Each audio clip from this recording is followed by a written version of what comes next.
E aí, pessoas, beleza? Bom dia, boa tarde, boa noite, onde vocês estiverem nesse mundão de Deus, tudo tranquilo, tudo em paz, tudo bacaninha, onde vocês estiverem aí nesse Brasilzão aí de cidades infinitas, tudo tranquilo, tudo na mais maravilhosa paz e tranquilidade aí de existência, tudo beleza? Tudo bem?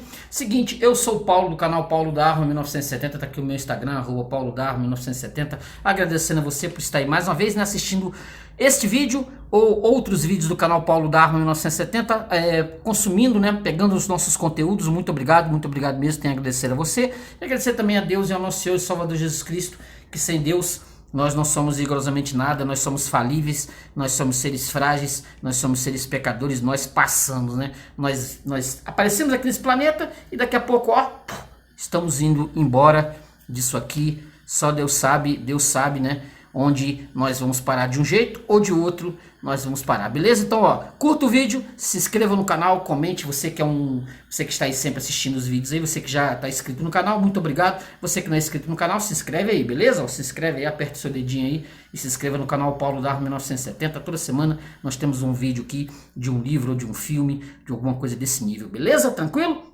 Então curta o vídeo, se inscreva no canal. Se você quiser adquirir alguns dos livros que eu vou falar aqui, que eu vou citar aqui no vídeo, você entra aí no link da Amazon, beleza? No link da Amazon, inclusive o livro que eu vou fazer uma pequena resenha aqui, e eu tirei da Amazon, peguei na Amazon, comprei na Amazon, beleza? Você também pode adquirir também, se você gostar do vídeo, se você gostar do conteúdo, você compra lá na Amazon e dá essa força, dessa moral no canal, beleza? Tranquilo? Então curta o vídeo, se inscreva no canal, comente, a gente volta já já, só o tempo de tomar uma água, ó. Só o tempo de tomar uma água e voltar aqui, beleza? Então, ó, curta o vídeo, se inscreva no canal, comenta, não deixe de comentar também, beleza? Tranquilo? Volto já já, 10 segundinhos aí, hein? Valeu, tchau, tchau.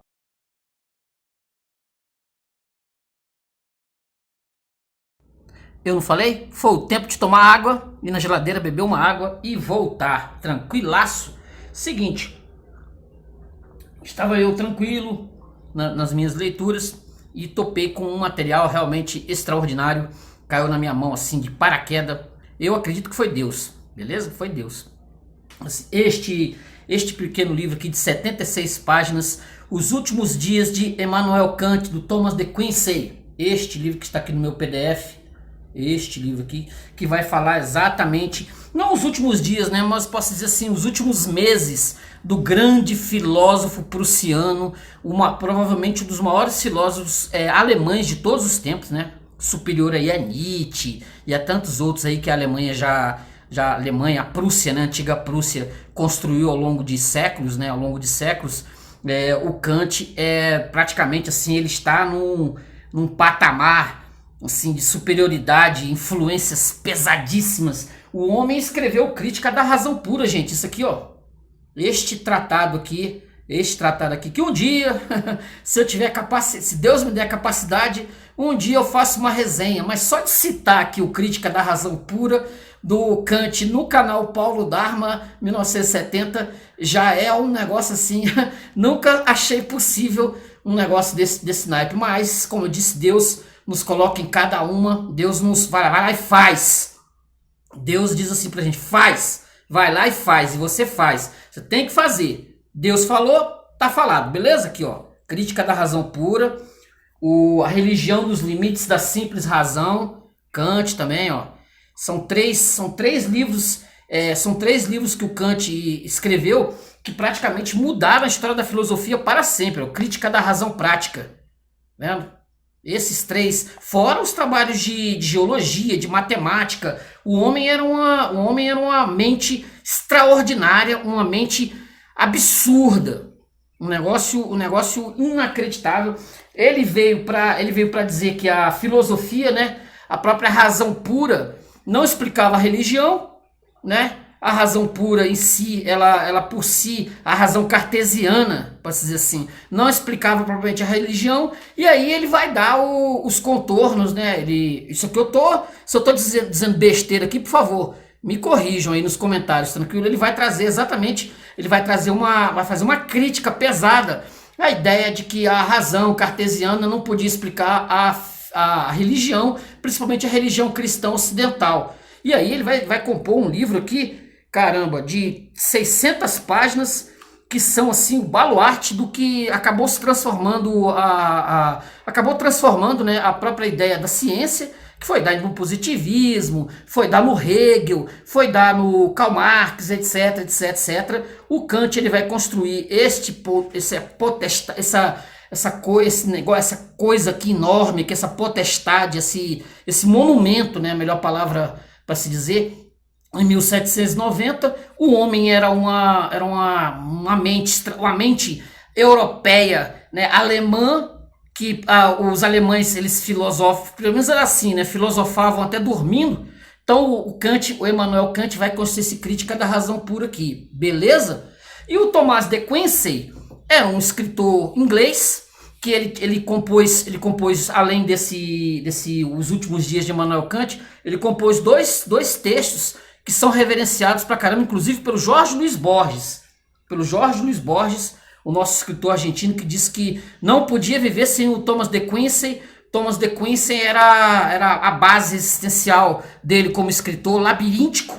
Ele não conseguia viver sem reler o Thomas de Quincey. E o Thomas de Quincey escreveu dois textos, que é o Confissões de um Comedor de Ópio, em inglês, que vai exatamente colocar essa questão das drogas, né, do ópio, como as pessoas, como esse inglês, ele além de ele consumia o ópio até a sua absurda destruição. O Borges vai dizer que é um texto extremamente triste, Confissões de um Comedor de Ópio. E tem outro que também estraçalhou a Europa também, de certa forma, também, que foi o do assassino como uma das belas artes. Esse eu não li.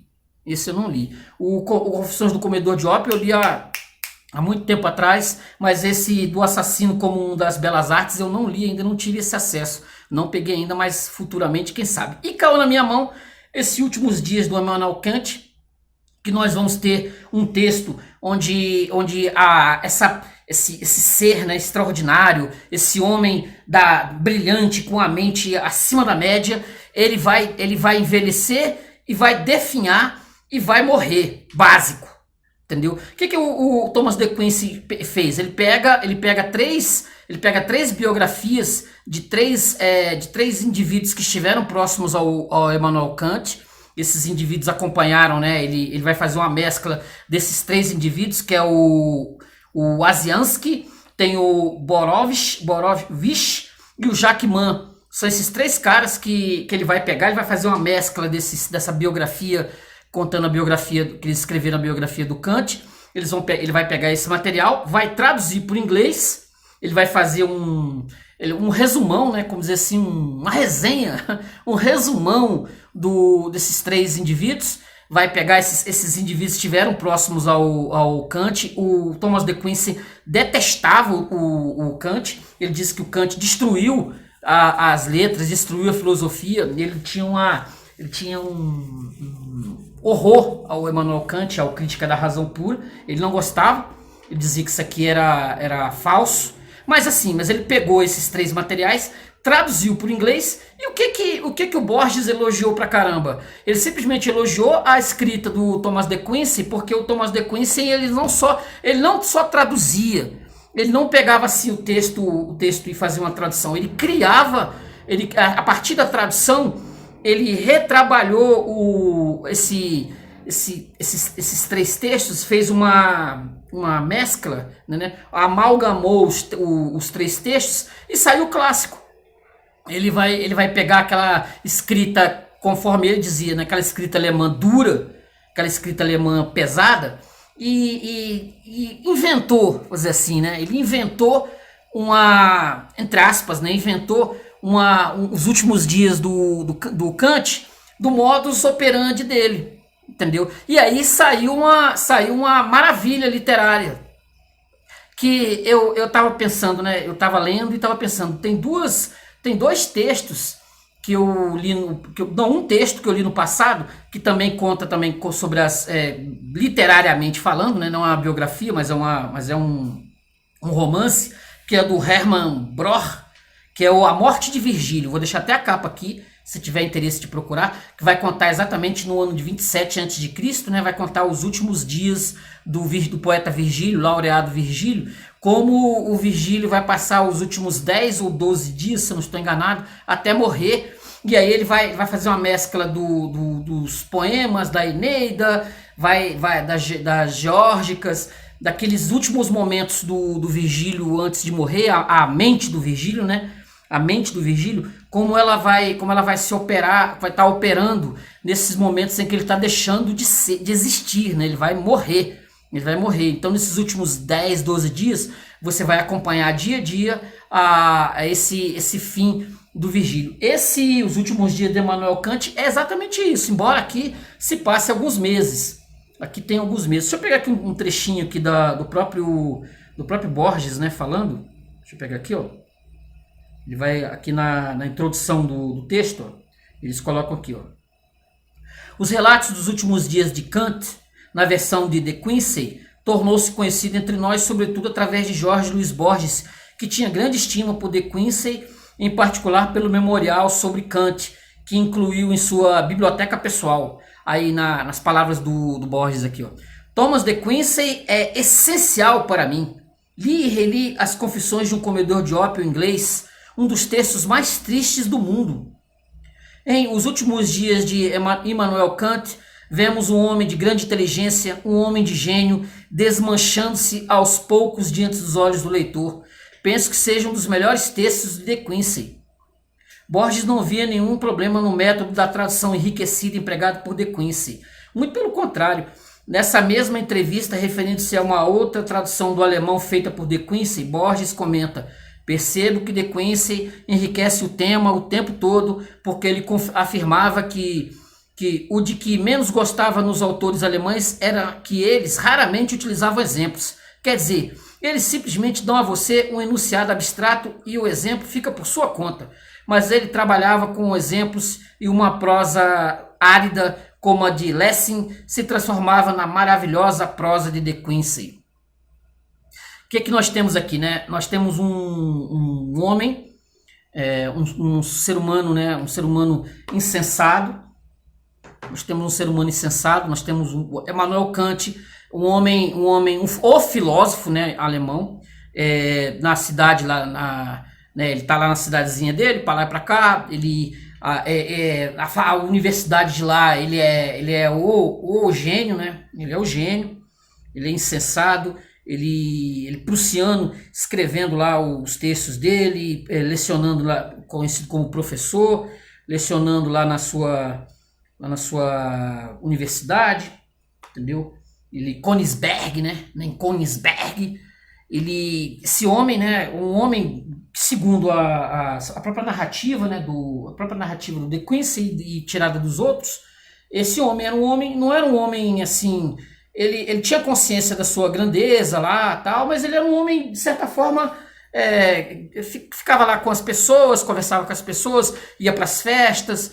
Ele era bem rigoroso nos horários, tinha as caminhadas, né? Era folclórico as caminhadas pelo parque de Königsberg, num certo horário, que as pessoas ele era tão prussiano, tão rotineiro, que as pessoas acertavam o próprio relógio só pela saída do Kant, as voltas que o Kant saía, sei lá, 18 horas, em ponto. Então as pessoas olhavam e não confiavam tanto no relógio da cidade, mas confiavam no relógio do Kant, porque ele era pontual ao extremo, ele era bem rigoroso nisso.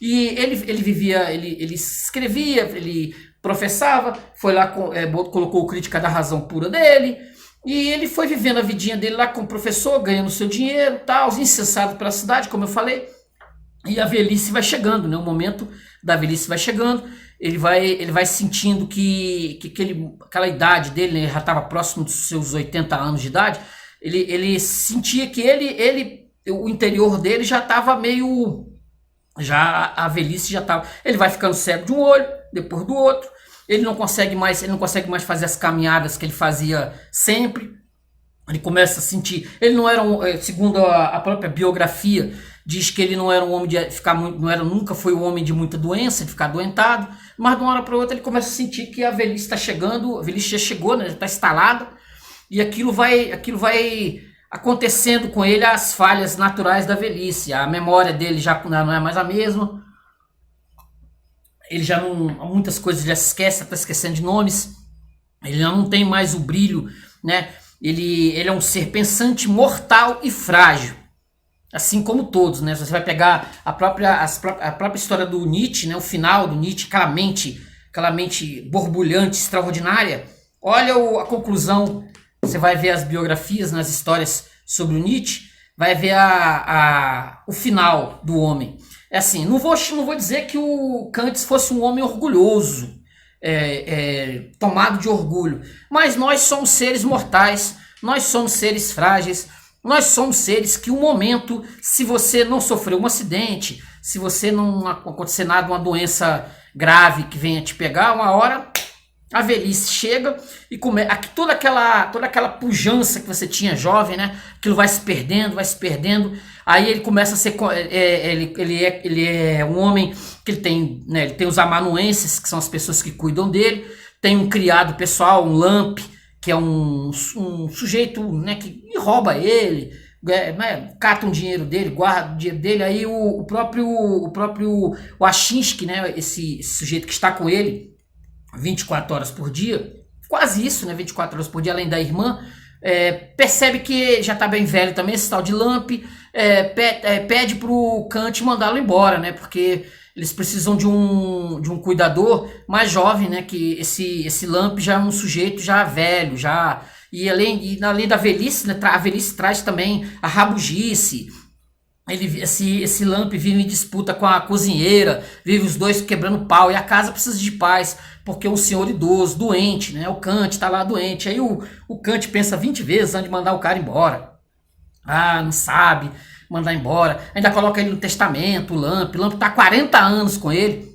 Tá há 40 anos. Aí vai, manda embora, acaba mandando embora, mas dá uma grana, né? Dá um dinheiro bom para ele sobreviver assim até morrer, quer dizer, dar uma pensão para ele. Assim.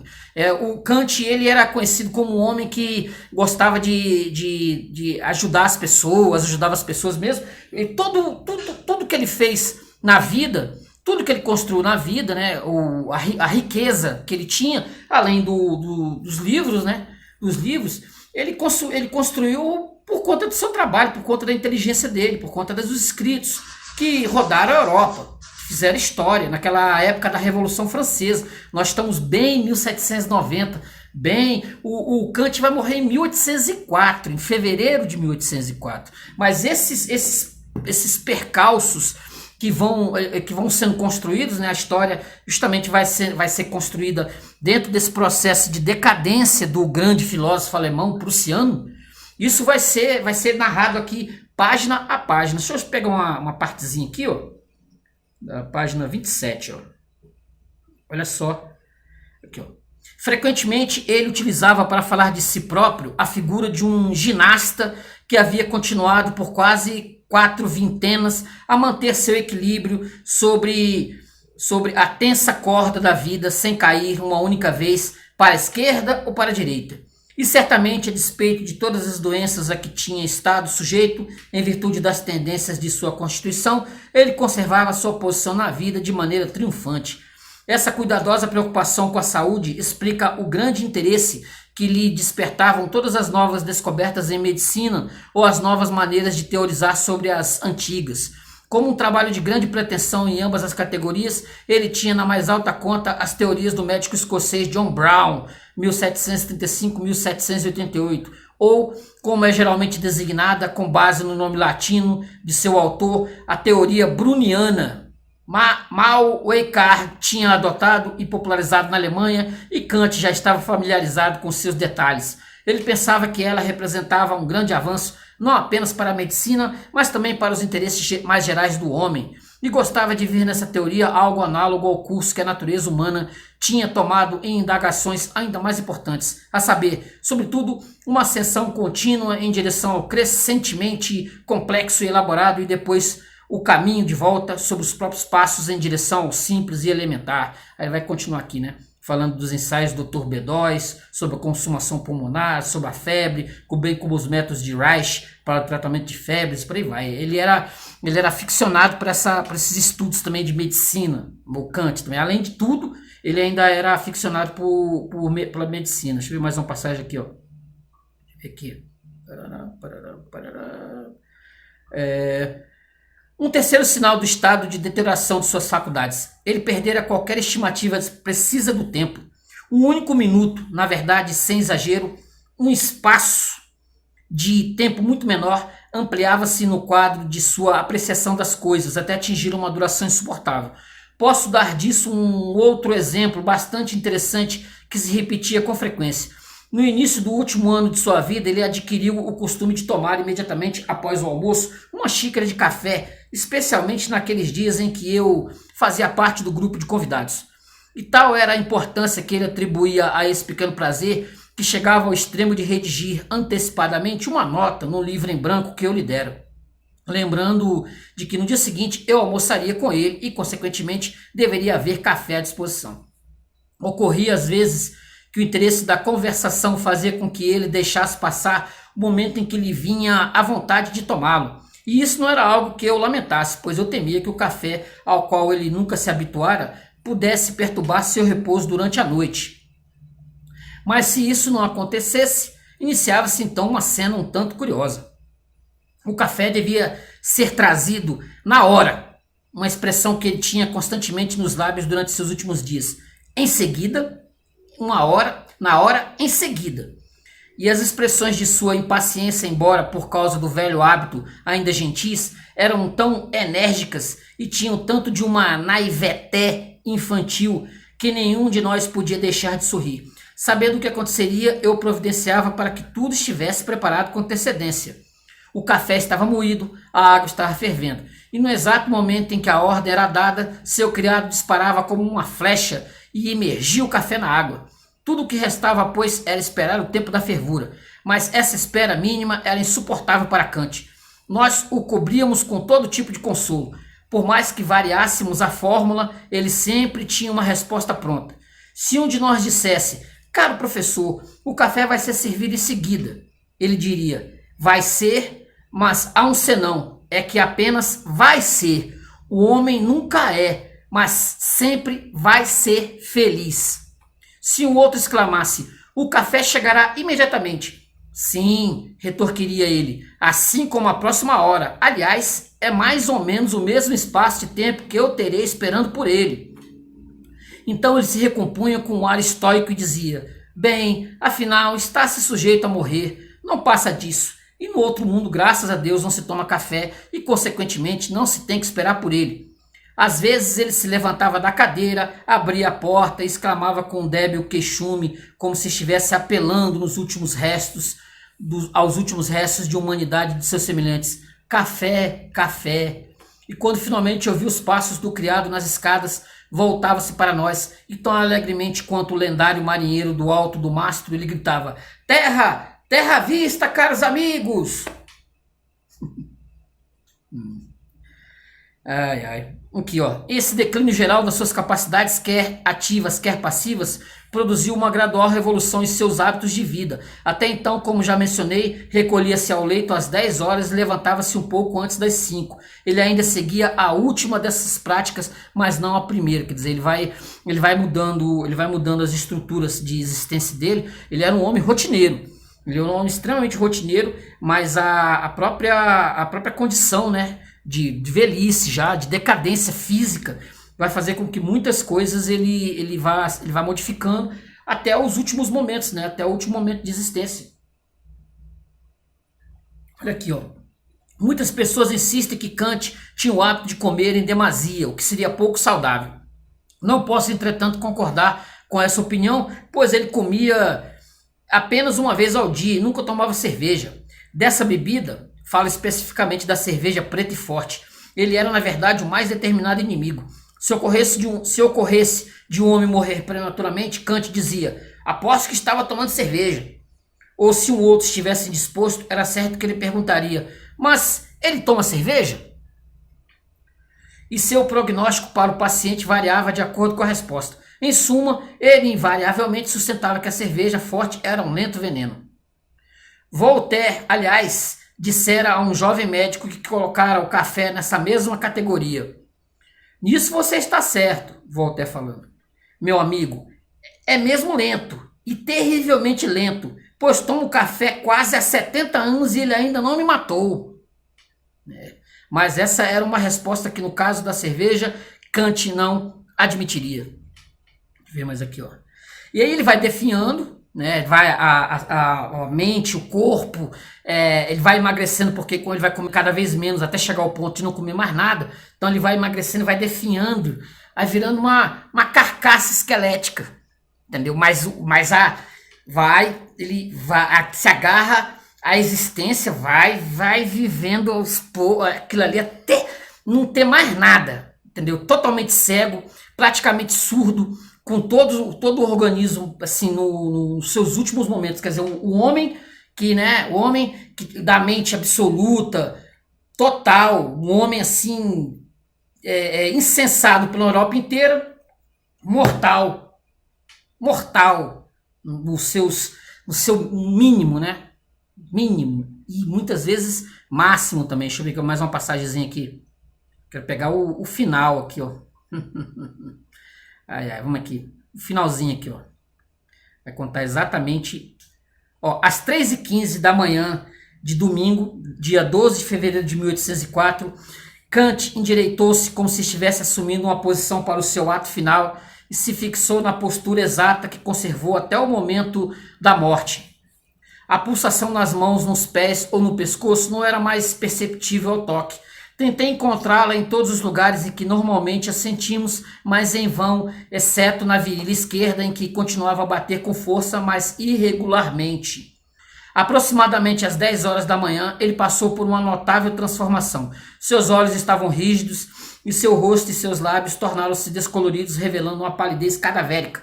Mas tal era a força de seus hábitos de exercício físico que não havia qualquer marca do suor frio que naturalmente acompanha a última agonia da morte. Eram quase 11 horas quando chegou o momento da dissolução. Sua irmã estava junto ao pé da cama e o sobrinho à cabeceira. Eu, com o propósito de continuar observando as oscilações de sua pulsação, estava ajoelhado ao lado da cama e chamei o criado para que se aproximasse para testemunhar a morte de seu bom amo. A última agonia estava agora chegando ao fim, se é que se pode chamar de agonia, ao que parece não haver qualquer luta. E exatamente nesse momento entrou no quarto o seu eminente amigo, o Sr. R.R.V., que eu havia mandado chamar por um mensageiro. Primeiramente a respiração foi ficando mais fraca, depois a expiração tornou-se regular e em seguida também a inspiração e o lábio superior começou a tremer levemente. Depois disso seguiu-se um único e fraco suspiro e depois nem isso, mas a pulsação ainda bateu por alguns segundos, mais lenta e mais fraca, mais lenta e mais fraca, até cessar completamente. O mecanismo parara, o último movimento chegava ao seu fim e exatamente nesse momento o relógio deu as 11 horas. Aí foi um corre-corre, né? Ele tinha escrito no seu testamento lá que ele ia fazer que ele queria uma cerimônia só entre familiares, tal. Mas isso aí a cidade parou. É igual o autor diz aqui. Königsberg nunca mais teve nada parecido. Então, nunca mais teve um filósofo daquele porte, nunca teve nada parecido com aquilo. Então, eles fizeram... O enterro foi só 20 dias depois. Foi um verdadeiro espetáculo, né? Uma verdadeira... A cidade veio pessoas do mundo inteiro, aquela coisa toda, entendeu? Imagina, né? Aí ele foi enterrado na universidade, lá onde está lá até hoje o túmulo dele. Ele tem a famosa frase, né, que nem é citada aqui, que tá no túmulo, né? Que tá no túmulo. As estrelas sobre mim e a moral dentro de mim. As estrelas sobre mim, né? As estrelas do céu sobre mim e a moral dentro de mim. Porque ele era um homem rigorosamente moral, né? Ele trabalhava essa ideia da moral acima de tudo.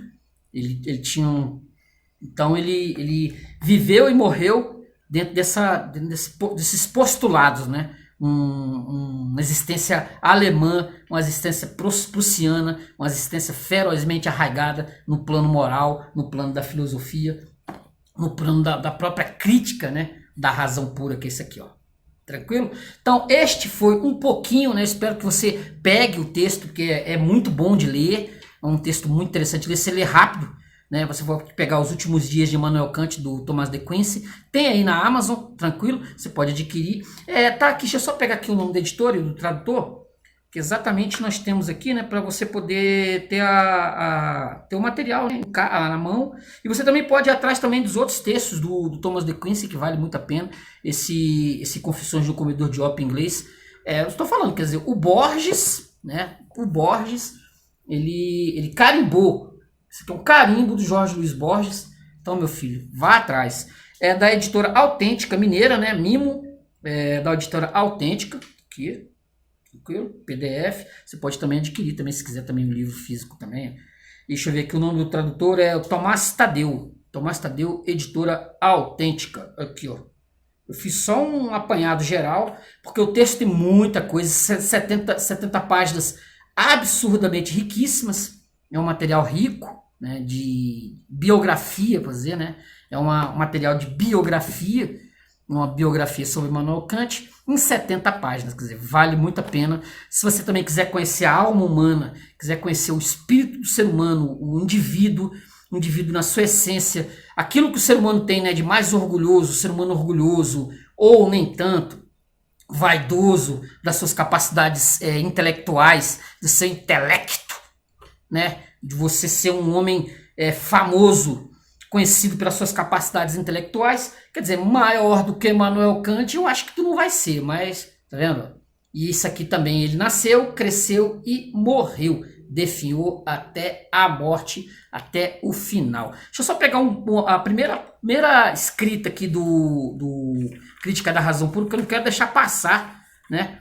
Não quero deixar passar, não sei se eu teria outra oportunidade de falar do Kant aqui. É um negócio... eu não sei se terei outra, mas a gente vai deixar aqui um carimbo, ó. Kant, hein? Diferença entre conhecimento puro e conhecimento empírico. Na introdução do Crítica da Razão Pura, ó.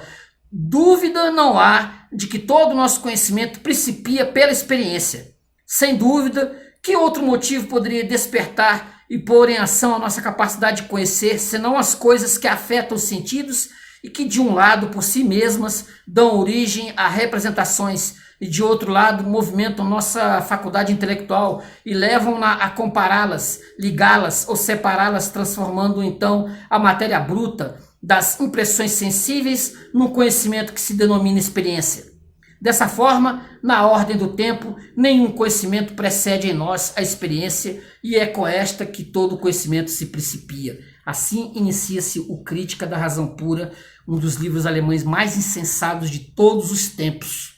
Isso aqui, meu filho, a Alemanha, o povo alemão e a filosofia devem a esse homem aqui pra caramba. A Alemanha, aliás, muitas coisas ao Ocidente deve à própria Alemanha, né? A própria Reforma Protestante se deve ao Martim Lutero, alemão, prussiano, assim como Immanuel Kant. Beleza? Então curta o vídeo, se inscreva no canal. Hoje eu falei um pouquinho dos últimos dias de Immanuel Kant, do Thomas de Quincey, este livro aqui, ó. Este material aqui, vale a pena, pega aí na Amazon, beleza? Pega aí na Amazon, se interessou, pega aí na Amazon, vou deixar o link aí embaixo na descrição, tranquilo? Beleza? Curta o vídeo, se inscreva no canal, comente, a gente volta semana que vem, se aparecer outra coisa aqui inusitada, eu venho aqui, pimba, tranquilo? Valeu, gente, obrigado, até a próxima, tchau, tchau!